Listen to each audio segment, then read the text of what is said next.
the fuck did I just see? Bro, hit him with a round of applause, bro. I got Hit them, hit them, hit those gentlemen with a round of applause, bro. you.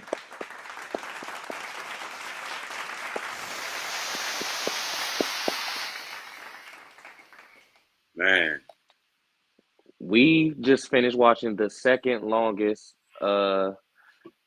match like of all time. facts. Just under Rafael Nadal and Nikolai Jokovic. You know what I'm saying? Which my grandmother was she was blessed to see that joint. I remember when she told me about it. I was down. I was somewhere in the house when it was happening, but I didn't see that one. But Yeah, I got a chance to see this one, and that was the best tennis match I've ever seen in my life. There's nothing else I can say. yeah. I mean, like I told you earlier, like for the fact that I'm slowly starting to get a little bit more into tennis, this was a great That was a ass, privilege. yes, a privilege and a great ass introduction for me to like just move forward and want to really start paying attention a little bit more to this count. Because I mean, for the simple fact, bro, like again, shout out to both of these players, bro. They was doing this shit for a cool 5 hours, bro. So that's the thing. So this match, it's like, and when it gets into like this type of territory, Mm-hmm. it's such it becomes a toll, and it's taxing on the body. So Mm-hmm. the thing is, like, both of them were able to hit like second gears from like the fifth set on up. Yeah. I guess it's the recap. So let's really, this is our French Open recap. So yeah, Carlos Alcaraz just won his fifth major. Can you hit him with the big goat, please? Oh my goodness. Yep. Gotcha. Yeah, man. Alcaraz did that. Fifth motherfucking major, and he's only 22 years of age.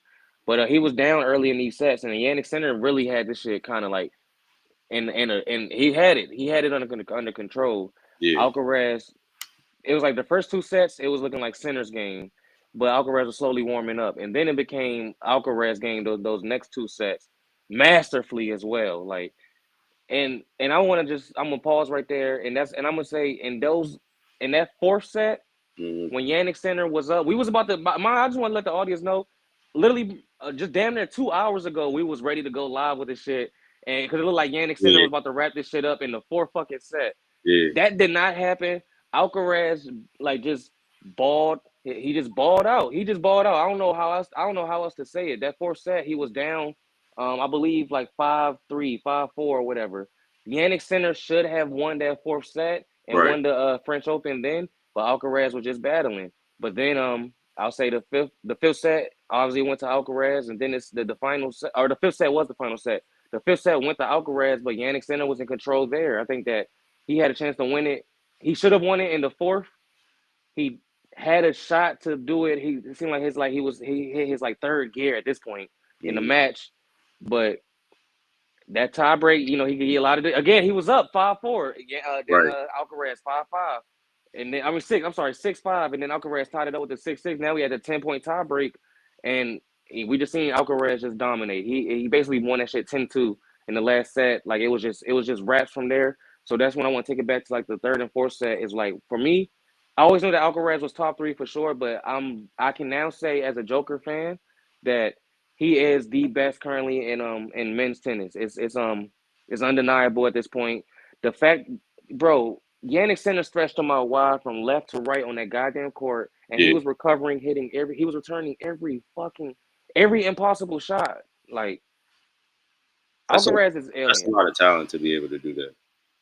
Yeah, like I think he's the most like talented. You know what I'm Mm-hmm. saying? I think that he worked his ass off in his gift. I think that he's like an unstoppable Spaniard out there. He's really following in the footsteps of a Federer or Nadal or whoever came from Spain. I can't, I'm drinking right now. I really want to just talk about these two gentlemen, but yeah, just shout out to Alcaraz. I think Center. This is going to be one of those to me as a competitor. I think that shit would hurt me. Mm-hmm. Like you really had a chance. You should have won You it in could, the fourth you could set. have wrapped it up like a couple of hours ago. You know what I mean? Like But literally, like a unfortunately, couple hours ago. But I yeah. mean, that's where I just kind of don't want to take away from Alcaraz though, because the entire bro, he's only 20 fucking two. Mm-hmm. We literally kind of like when Tevin got put on the tennis, bro. That's essentially when Alcaraz's career was really kind of just starting, Mm. right? So Yeah. like think about that, bro. How dominant this young prodigy has just been, and like he is the most relent. he's a tough out. Like I don't. There are people I think Joker can beat him. I think Center can beat him. I think all these people can beat each other whenever any given match. But Right. like he's the toughest to eliminate out of all of them. He do remind me of Joker like back in like Joker's like heyday, maybe about 6 7 years ago type shit. Right. Like he Right. really do remind me of like the greats, the Rafael Nadal, the Roger Federers, and Joker and Joker. Like so you Yes. shout out to Alcaraz and Center. You are on your way to becoming. You're not on your way. You've arrived. Like as far as men's tennis currently, I don't know if we have a big three like we did back in the day, but we definitely got Carlos Alcaraz, Yannick Sinner, and of course Joker's one. He ain't going nowhere no time soon. But he's already established. I'm really talking about the new up and coming dudes, and like those two are holding it down for sure for sure. So yeah, thank you guys for. I feel so blessed to have watched that just now. Like what the fuck. Yeah, that was in general, that was just a privilege to be able to see all of that happen. Again, I thought that Yannick Sinner was going to wrap this up a couple of hours ago, but it just kind of goes to show the resilience that Alcaraz truly has, and he didn't give up. You know what I mean? Like he still ended up pursuing and pushing through and winning the match. So that was a hell of a A hell of a match, bro. yeah, hell of a match, dude. Yeah. Yes, I always fuck with Center's game. You know, I'll say like 2 years ago, like yeah, he was definitely like that dude on the up and come on the up and up. Mm, Last year he kind of like established himself as an elite tennis player, and like what he did in this tournament was completely alien. It's just that Alcaraz was just a little bit better today. Like yeah, I don't want to take it like Center. You played your ass off. I do think that this is going to be. I just think as a competitor, that's just going to eat at you. Um, so yeah, just shout out to Carlos Alcaraz, and I guess we can wrap up with more talk about it because it literally just happened about 10 minutes ago. But mm, we can go into yesterday. Irina Sabalenka versus Coco Golf. Coco Golf took it. We talked about it on Shots and Takes, of course. But yeah. yeah, I mean, so it's nothing too much to say there. I just want to. I got to critique Sabalenka, Ryan. Okay. I got to get on my girl. And I don't want to. You know what? I'm gonna give you the ISO lane. You go ahead and do your thing. So He about to drop 25 or 30 on this. nah, just a couple of 10 points in 1 quarter. That's it. Okay. That's it. Like All right. Sabalenka. She was y'all told me on Shots and Takes. You fuck you still, by the way, motherfucker. You and that bitch ass nigga Tevin and shit. Oh, she was crying. I saw the joke when Coco was speaking and she was crying, and Sabalenka is an ultra competitor. Um, and I ain't gonna lie, the best tennis players are like some of the best competitors that I've seen in sports. Period. Yeah. But I didn't like her post match comments about if Iga Swashik, I Hmm. don't know how to say that name. If Iga won, then she would have beat Coco easily.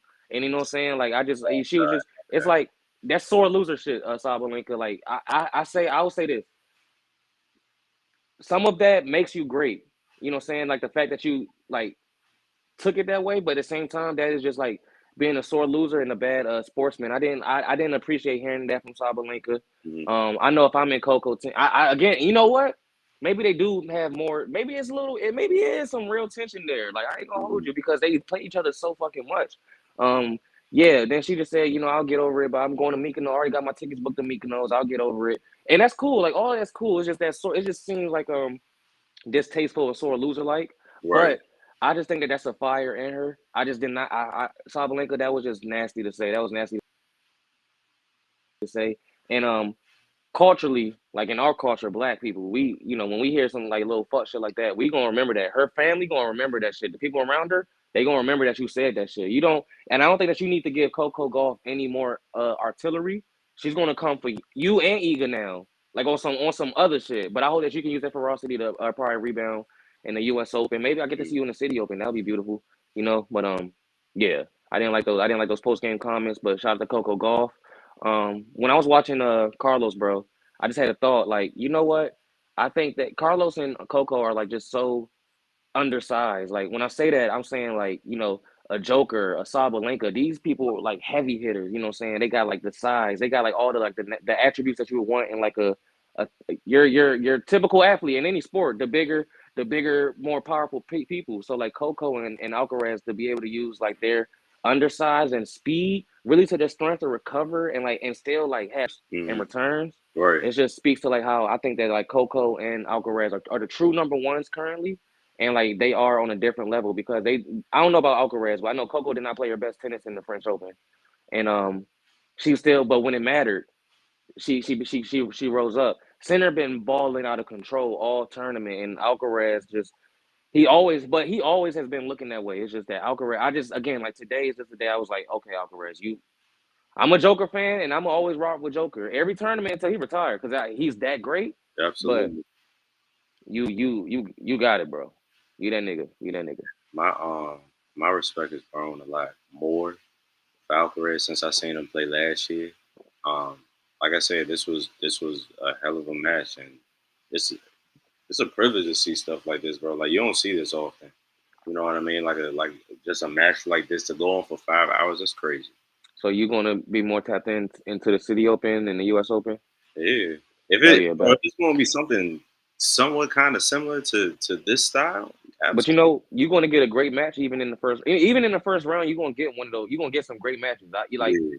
you're not gonna really see even if it's like somewhat of a blowout. Like I seen how Sabalenka walked down Iga that last round. Like that was still a great match. Like you Right. like that's why like it really do remind me of I say Naruto because in Dragon Ball Z some people are just otherworldly powerful, but in Naruto like any given day, any given match on any given field, somebody could beat somebody type shit, and Right. it's all like styles make fights type shit. So like you could really like just see like this ass player could probably that's probably not gonna get past the third round. Might have played Coco Golf and probably just exploited a weakness in like maybe a forehand return or a backhand return or something like that. Or maybe if I stretch them out wide this way and open up that lane and shit like that. So it's like it's always something to learn from these matches and shit like that. My advice to you now that you here with me and Tevo is you have your few and men and women that you want to follow. You know Mhm. what I'm saying? Every tournament, you just make sure you can kind of catch they games. Yeah. It's that simple. And then when it's the semis,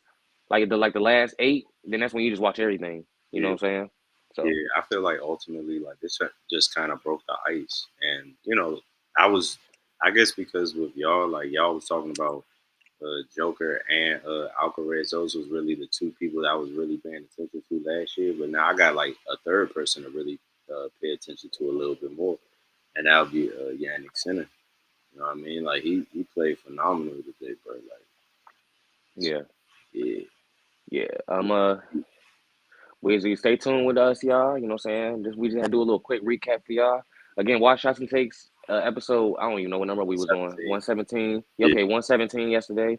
For more in depth of our Coco Golf and Sabalenka takes and everything, and y'all we literally just in live time just witnessed. That was the best match I've seen in my life. You know what I'm saying? For sure. Definitely the longest. Like, bro, that was damn near two football games. You feel me? So, like, man. it's 3 o'clock. Yeah, Yeah. facts. So that shit was lit. But we appreciate y'all, man, for our little recap, man. Check in with us tomorrow. It is, bro. Shots and Takes is turning. Damn, what 3 or 4? 3. Three. Three Yes, sir. years old, 3 bro. is So on. we got a birthday to celebrate, man. And yeah, we gonna do some promotion for y'all. I got a little early gig, but I also get off early enough where I can make sure do some little promotion, and we gonna kick it with y'all Monday night. Get some lit shit going on. So y'all stay tuned for tomorrow, man. Make sure that y'all tap in, check out everything that we did this week. You know what I'm saying? A lot of content, a lot of content. The most we ever stream, for sure. Yes, sir. Peace, y'all. We love y'all. Y'all